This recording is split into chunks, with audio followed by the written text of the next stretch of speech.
E aí, meus amigos, Revisão PGE, tudo certo? Vamos para o bloco 2, o nosso último bloco do curso de Direito Administrativo. É o último, mas não é menos importante que os demais, porque nós vamos analisar vários aspectos detalhistas mesmo das desapropriações, tá? Vamos falar da ação judicial, mas vamos começar pelo procedimento administrativo de desapropriação.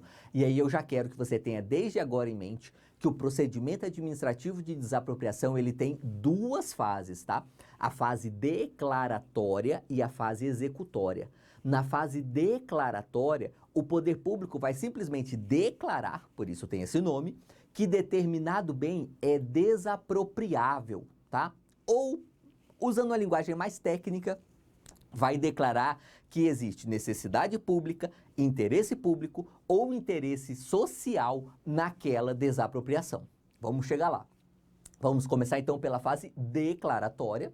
Quais são as nossas regras? Os chefes do Poder Executivo fazem esta fase mediante decreto, tá? E aí você preste atenção, se o seu examinador, em algum momento da sua prova, falar que um secretário de Estado, que um ministro, que uma autoridade subalterna qualquer declarou um bem desapropriável, está errado, tem um vício formal, tá? Porque se exige decreto, e aí eu tenho certeza que você já aprendeu isso ou em direito constitucional ou aqui mesmo em direito administrativo, só quem faz decreto é o chefe do Poder Executivo, tá? Então, declarar um bem desapropriável é sempre o chefe do Poder Executivo. Mas tem exceção, sempre tem no direito, né? O Poder Legislativo também pode fazer mediante lei ou decreto legislativo. Vamos puxar aqui agora um pouquinho de processo legislativo, lá de direito constitucional. Você lembra o que é um decreto legislativo? É basicamente uma lei sem sanção, tá? É quando o poder legislativo ele tem a prerrogativa de decidir alguma coisa e essa alguma coisa não pode ser vetada / sancionada pelo chefe do executivo. E aí, ao invés de ser uma lei, vira um decreto legislativo, mas tem a mesma força normativa.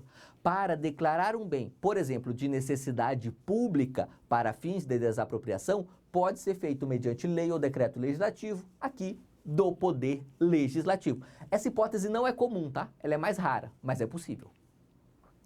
Em regra, a administração indireta não pode declarar a necessidade ou interesse público para fins de desapropriação. Veja, dentro do Poder Executivo, quem declara? O chefe do Executivo. Essa é a nossa regra. E as exceções?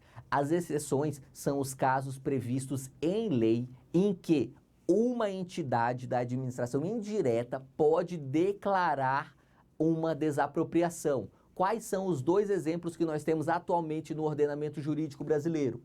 Primeiro, o DENIT, tá? O Departamento Nacional de Infraestrutura de Tráfego. É uma autarquia federal e veja o que a Lei 10.233 diz. São atribuições do DENIT em sua esfera de atribuição. Inciso 9º. Declarar a utilidade pública de bens e propriedades a serem desapropriadas para implantação do Sistema Federal de Viação, ou seja, para construir o que a gente chama de BRs, né? Essas estradas federais. São necessárias algumas desapropriações? Sim, muitas. Precisa que o presidente da República faça um decreto para essa desapropriação? Não. O presidente do DENIT, através de um ato próprio dele, ele declara os bens desapropriáveis aqui com fundamento na utilidade pública, ok? O outro exemplo é a ADEL, que é uma agência reguladora, justamente a Agência Nacional de Energia Elétrica. Ela pode declarar a utilidade pública para fins de desapropriação ou instituição de servidão administrativa das áreas necessárias à implantação de instalações de concessionários, permissionários e autorizados de energia elétrica. Então, leva essa memória contigo, tá? Não precisa memorizar a própria redação da lei, mas leve isso contigo. Para construir estrada e para fazer infraestrutura para energia elétrica, as próprias autarquias, nesse caso é uma agência reguladora, uma autarquia em regime especial, podem declarar a utilidade pública para fins de desapropriação. Fora isso, só o chefe do executivo ou o próprio poder legislativo mediante lei ou decreto legislativo, ok? Além disso, na desapropriação especial urbana, a competência para declarar o interesse público na desapropriação se restringe ao município que tem plano diretor, ok? Nós até vimos isso no bloco passado. E na desapropriação rural, a competência é exclusiva da União. Tranquilo, nós vimos no bloco passado também. Vamos lá. O ato que declara a desapropriação pode ser revisto pelo judiciário. Veja bem, nós estamos falando aqui da fase declaratória ainda da desapropriação. O chefe do executivo foi lá e falou, olha, tá vendo esse terreno aqui no centro da cidade? Nós precisamos dele para construir uma creche. Vamos desapropriar. Pode o particular entrar na justiça e falar, olha, esse município não precisa de creche, já tem vaga o suficiente para as crianças. Então é ilegal, por desvio de finalidade, essa declaração de utilidade pública para desapropriar o meu imóvel. Pode isso? Olha o que diz o artigo 9º do Decreto-Lei 3365. Ao Poder Judiciário é vedado, no processo de desapropriação, decidir se verificam ou não os casos de utilidade pública. Então, o judiciário não pode se imiscuir, ele não pode se intrometer na discussão sobre a utilidade pública. A doutrina vai fazer uma ponderação a esse artigo, tá? E a doutrina vai falar basicamente o seguinte, se for um vício formal, pode se meter sim. A doutrina já dizia isso antigamente e agora está consolidado pela primeira jornada de direito administrativo. Se você não conhece, são 40 enunciados, eu tenho certeza que você já conhece, que você já viu ao longo do nosso curso. 40 enunciados muito importantes que foram editados durante o ano de 2020 e que é bem importante conhecermos. Vamos lá agora, aqui para o enunciado 3, que trata desse nosso assunto. Olha só. Não constitui ofensa ao artigo 9º do Decreto-Lei 3365 o exame por parte do judiciário, no curso do processo de desapropriação, da regularidade do processo administrativo de desapropriação e da presença dos elementos de validade do ato de declaração. Então veja, se tivermos um vício formal no processo administrativo, então, nesse caso, o judiciário pode anular sim. E se nós tivermos um problema em um elemento de validade do ato? O que seria um elemento de validade? Lembra lá, atos administrativos, 5 elementos, um deles, competência. Imagine que essa declaração foi feita por uma autoridade incompetente. Ou seja, ao invés de ser o chefe do executivo, foi o técnico de qualquer coisa lá da Secretaria de Infraestrutura, quem declarou o bem desapropriável. Ora, a gente tem um vício aí, um vício de competência que, então, a gente tem aqui, ó, uma falha nos elementos de validade. O judiciário pode declarar sim, tá? Da mesma forma, se a gente tiver um vício de forma, o chefe do executivo, ao invés de usar um decreto, ele usou um outro ato qualquer, tá?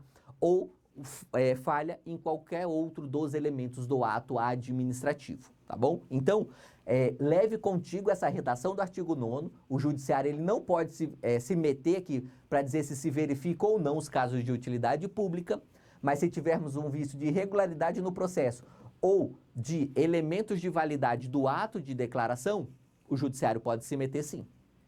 E o enunciado 4.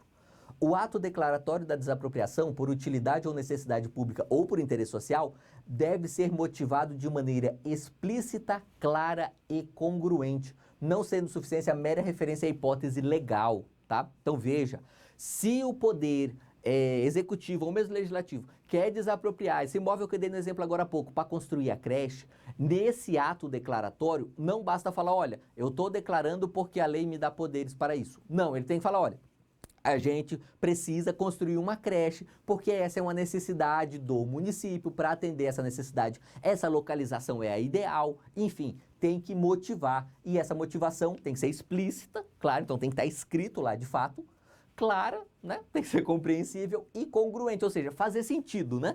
Ser congruente entre as razões, os motivos, tanto de fato quanto de direito aí, né? Com a situação real daquela hipótese. Beleza? Vamos lá. Fase declaratória é só isso. Viu que é simples? Vamos para a fase executória, que é mais simples ainda. Olha só. A execução pode se efetivar na via administrativa, no caso de consenso entre poder público e proprietário quanto ao valor indenizatório, havendo o pagamento em dinheiro previamente à tomada da propriedade. Não há incidência de precatórios judiciais. Como ocorre na prática essa fase aqui? Uma vez declarado o bem de interesse social, o Poder Executivo vai lá e faz uma avaliação do bem a se desapropriar. Foi lá, avaliou, imagine que seja um imóvel rural, avaliou o imóvel rural e foi avaliado em 2 milhões de reais. O Poder Executivo chega para o proprietário e fala, olha, nós avaliamos em 2 milhões de reais, está disposto a receber esse valor? Se você quiser, recebe, você vai receber agora, não é por precatório, recebe em cash mesmo, à vista, vamos dizer assim, e está resolvido o problema. Passa a propriedade e fica tudo certo, ok? Essa é a via executória administrativa. É simples assim. Uma vez declarado, basta o Poder Executivo avaliar o bem. Claro que aí nós temos todos aqueles entraves típicos de direito administrativo e financeiro. Tem que ter previsão orçamentária, o valor tem que ser empenhado, enfim. Isso daí você vai estudar lá em direito financeiro, tranquilo. Mas o que interessa para a gente aqui em desapropriação foi declarado bem como de utilidade ou interesse público? Ótimo. Agora é só avaliar e oferecer para o proprietário o valor da avaliação. Sempre que houver discordância do proprietário em relação à verba indenizatória, ou o ente expropriante não souber quem ostenta a qualidade de proprietário do bem, a desapropriação será executada pela via judicial por meio de ação de desapropriação. Então veja, o Poder Executivo, ele só deve pagar a desapropriação se estiverem concomitantemente 2 requisitos preenchidos. O primeiro, ter certeza de quem é o dono, tá? Se tiver controvérsia sobre quem é o dono, não pode pagar, porque aí vale aquele princípio, quem paga mal, paga 2 vezes, e o gestor vai até poder responder por improbidade, por estar desperdiçando dinheiro público pagando para a pessoa errada. Então, tem que ter certeza quem é o dono, e uma vez feita a avaliação, esse dono tem que aceitar o valor da avaliação. Só feita essas 2 hipóteses é que nós temos a desapropriação administrativa. Ok. E se o judiciário não? E se o proprietário não concordar com o valor? Ou se o poder expropriante não tem certeza sobre quem é o proprietário? O que a gente faz?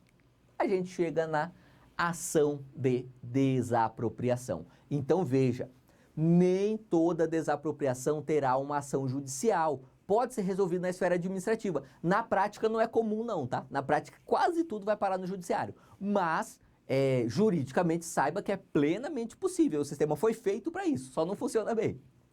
Mas, ótimo. Discordou do valor ou não sabe quem é o dono?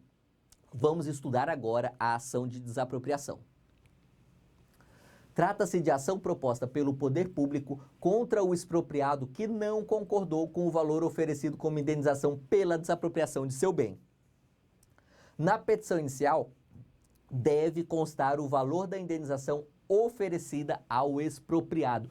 Esse é um requisito específico dessa inicial, tá? Se eventualmente você vai fazer uma prova de concurso e lá caiu na segunda fase a iniciar uma ação de desapropriação, saiba que é obrigatório que você faça constar lá qual é o valor que o Estado no sentido amplo, né, o ente federativo, está oferecendo para o proprietário, ok?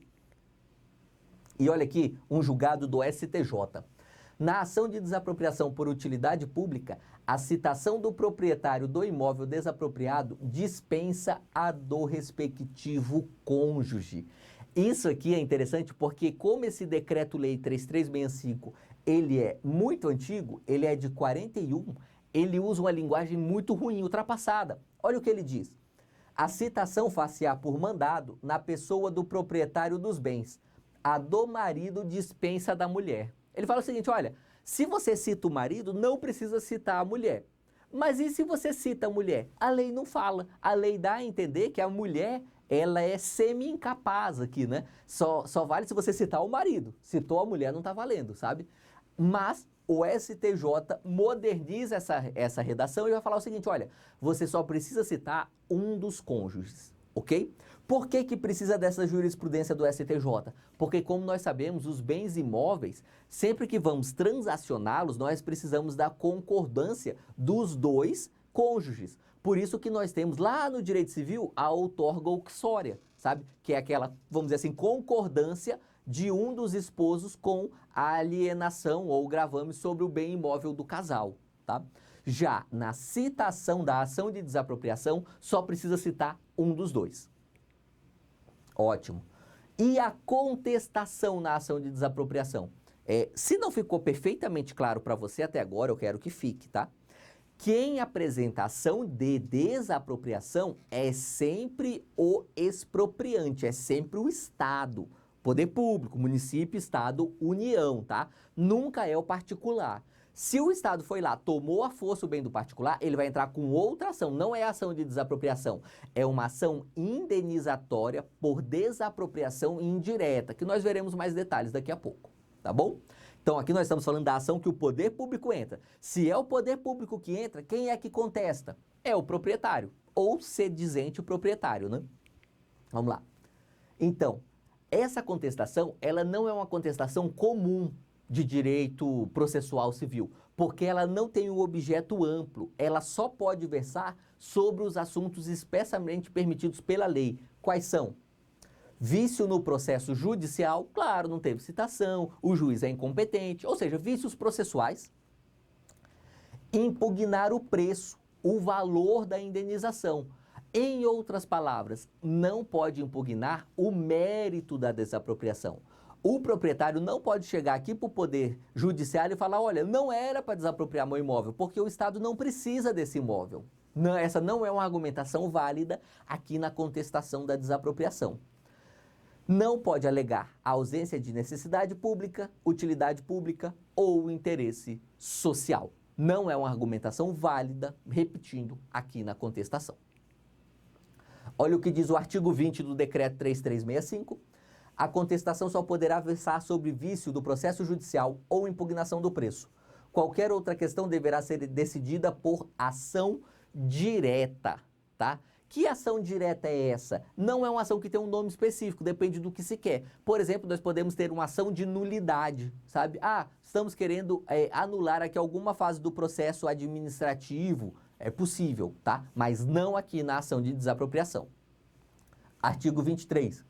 Fim do prazo para a contestação e não havendo concordância expressa quanto ao preço, o perito apresentará o laudo em cartório até 5 dias, pelo menos antes da audiência de instrução e julgamento. Aqui você fica atento ao seguinte: o Poder Executivo ele faz um laudo pericial na fase administrativa para oferecer, ainda na fase administrativa, o valor da indenização por particular.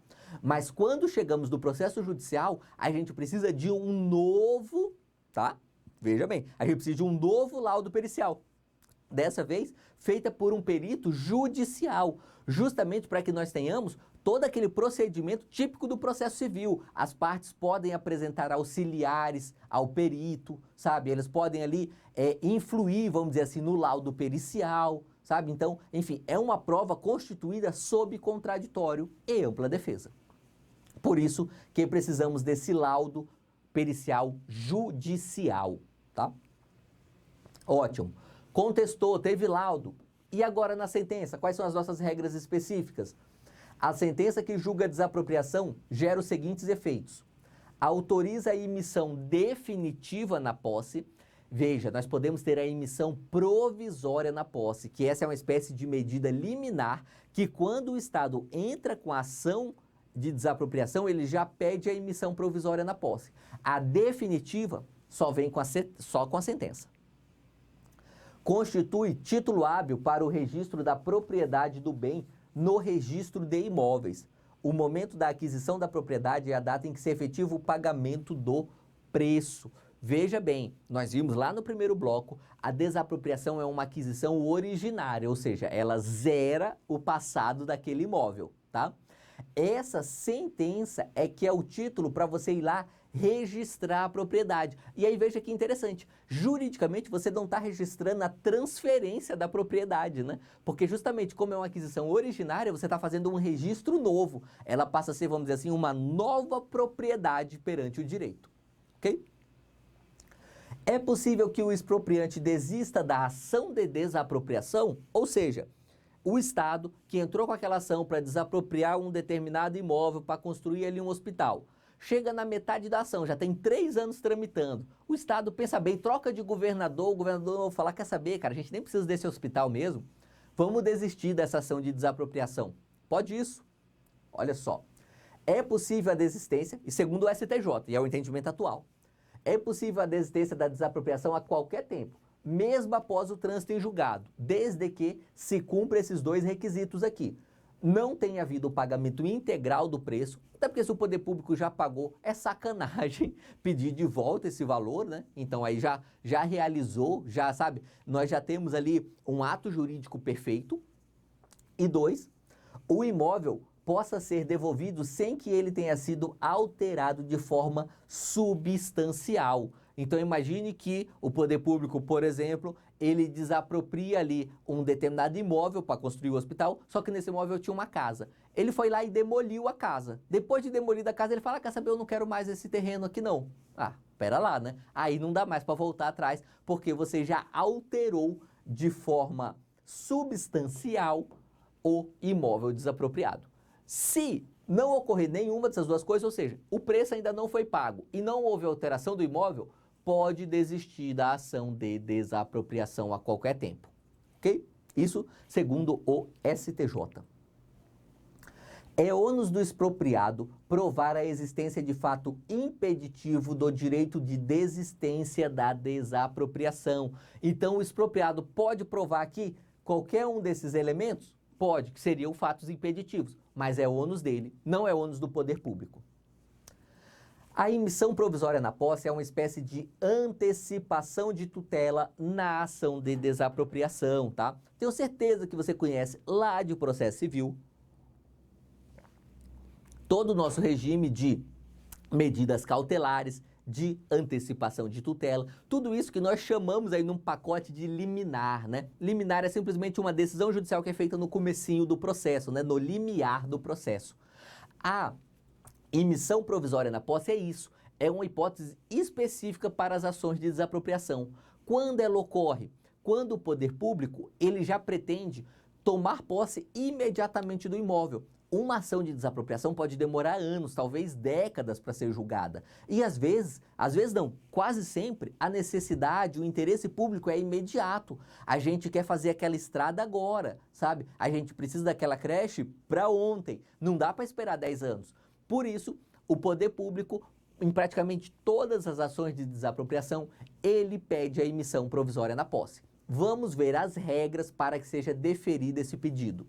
E aí, claro, se você está fazendo a prova discursiva e entra uma ação de desapropriação, é claro que um dos requisitos é você pedir emissão provisória na posse, tá? Nunca deixe de pedir, ainda que se você está fazendo essa petição inicial e talvez você ache que não seja o caso, na dúvida peça, de repente está no espelho do examinador. Olha o artigo 15. Se o expropriante alegar urgência e depositar quantia arbitrada de conformidade com o artigo 685 do Código de Processo Civil, isso daqui é do CPC antigo, né? Mas dá para adaptar aqui, não há nenhuma perda de sentido, não. O juiz mandará emiti-lo provisoriamente na posse dos bens. O que interessa é o que eu destaquei de azul. O que o poder público precisa fazer? Ele tem que alegar urgência, alegar e fundamentar, mas essa parte é fácil, né? E, essa é a parte difícil, depositar a quantia arbitrada, tá? Então, se o poder público fala que aquele imóvel vale 2 milhões, já na petição inicial, ele já faz esse depósito, claro, ali numa conta judicial, ele já faz esse depósito dos 2 milhões de reais, tá? E alega, fala, olha, e a gente tem urgência porque é muito importante construir esse hospital aqui para o Estado. Perfeito. E olha o que diz o STJ. Já se faz antiga no STJ a interpretação do artigo 15 do Decreto 3365, com o entendimento de que, alegada pelo órgão público urgência na desapropriação e depositado o valor cadastral do imóvel, a emissão provisória na posse pode ser realizada. Ou seja, não precisa ser o valor da avaliação judicial, não precisa aguardar a avaliação judicial. O valor cadastral do imóvel já é suficiente. Quem é corretor de imóveis sabe muito bem disso. O valor cadastral costuma ser bem abaixo do valor real do imóvel, tá? Então, se o seu imóvel está com valor cadastral abaixo, você corre esse risco de sofrer uma ação de desapropriação e o valor da emissão provisória na posse ser bem pequenininho. Claro que depois, quando for fazer a avaliação judicial, aí sim, vai ser o valor real do bem, o valor venal, o valor de mercado. Mas você vai receber essa diferença só por precatório e pode demorar vários anos, tá? Vamos lá. Parágrafo 2º. A alegação de urgência, que não poderá ser renovada, obrigará o expropriante a requerer a emissão provisória dentro do prazo improrrogável de 120 dias. Olha que esse prazo é improrrogável e eu já vi na prática muito juiz negando emissão provisória na posse porque o Estado se enrolou com esse prazo aqui, ok? Então você preste muita atenção. Se alegou urgência, é porque é urgente mesmo. Então é bom você ir lá e fazer logo esse depósito judicial, você que eu digo como procurador, né, do Estado, do município, ou de repente um advogado da União, você acelerar o seu órgão para fazer logo esse depósito judicial, porque se passarem mais de 120 dias, o judiciário vai negar o pedido. Parágrafo 3º. Excedido o prazo fixado no parágrafo anterior, não será concedida a emissão provisória. Parágrafo 4º. A emissão provisória na posse será registrada no registro de imóveis competente, tá? Essa emissão provisória na posse, ela não transfere a propriedade, tá bom? Ela fica simplesmente como um gravame lá no registro de imóveis. Então vai estar lá ainda que a propriedade é do João, não é do Estado do Amapá. Mas vai ter lá uma anotação no registro do imóvel falando, olha, tem emissão da posse aqui do Estado do Amapá na data tal, ok? Ótimo. Para fazer a emissão provisória na posse, o particular ele já pode receber parte do valor depositado. Antigamente ele só podia receber 80%. Agora, a partir aí de 2018, nós tivemos essa alteração, ele pode receber 100% do depósito, mas nós temos regras específicas para isso. Vamos chegar lá, olha só. Artigo 33, parágrafo 2º. O desapropriado, ainda que discorde do preço oferecido, do arbitrado ou do fixado pela sentença, poderá levantar até 80% do depósito feito para o fim previsto nesse artigo e no artigo 15, observado o processo estabelecido no artigo 34. Ou seja, o poder público foi lá e falou que o imóvel do particular vale 2 milhões. O particular acha que vale 5, tá? Mas, já que deferiu a emissão provisória na posse para o Estado, para o expropriante, então esse proprietário ele vai ter direito a sacar 80% desses 2 milhões.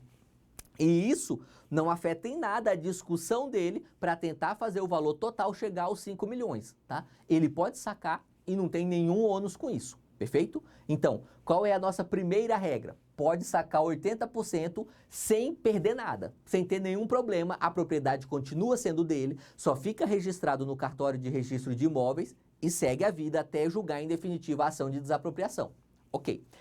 E se ele quiser receber 100%? Olha só, artigo 34A. Se houver concordância reduzida a termo, você que é advogado conhece bem essa expressão, tenho certeza. Reduzida a termo é deixar por escrito no processo, né, na prática. Então, se tiver concordância ali explícita no processo do expropriado, a decisão concessiva da emissão provisória na posse implicará a aquisição da propriedade pelo expropriante com o consequente registro da propriedade na matrícula do imóvel. Então, veja, se o particular concorda, a transferência da propriedade já ocorre no momento da emissão provisória na posse, tá? Ótimo. O que ele vai perder com isso? Ele vai perder a propriedade, né? Porque na outra hipótese ele continua sendo proprietário, só que é uma propriedade vazia, né? É uma propriedade nua, que ele não tem nenhum, ele não vai usar, não vai gozar, não vai usufruir, conforme ensina a gente o direito civil, tá? Mas ele continua proprietário lá no registro de imóveis. Nessa hipótese aqui não, ele já perde diretamente a propriedade. E o que ele ganha? Olha só. Primeiro, o que ele não perde, né?